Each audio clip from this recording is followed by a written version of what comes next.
Okay. Now, one of the benefits they say that we have from these boards is that we are going to be able to, have objectionable things not on the board. Okay. There's Page number. Sorry.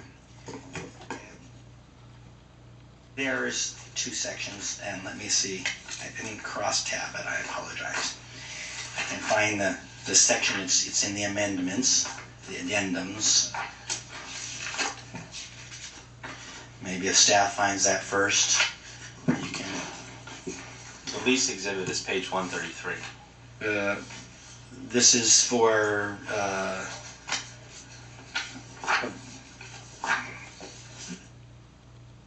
133.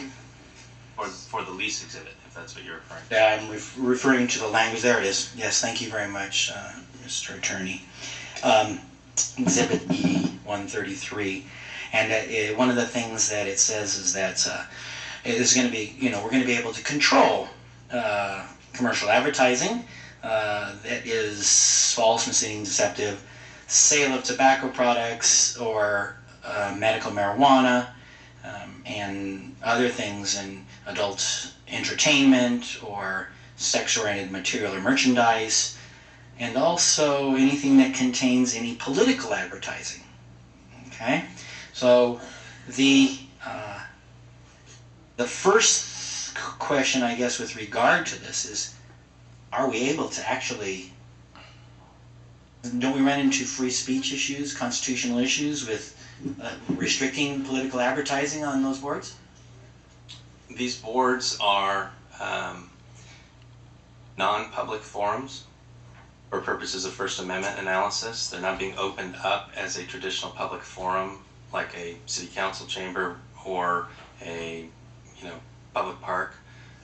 These are boards that are being operated in the city's proprietary capacity as a landlord, and in that context, cities have the authority to limit the types of speech they're going to allow on those vehicles. There's analogous cases dealing with city bus advertising, city bus bench advertising, advertising on city-owned stadiums, etc.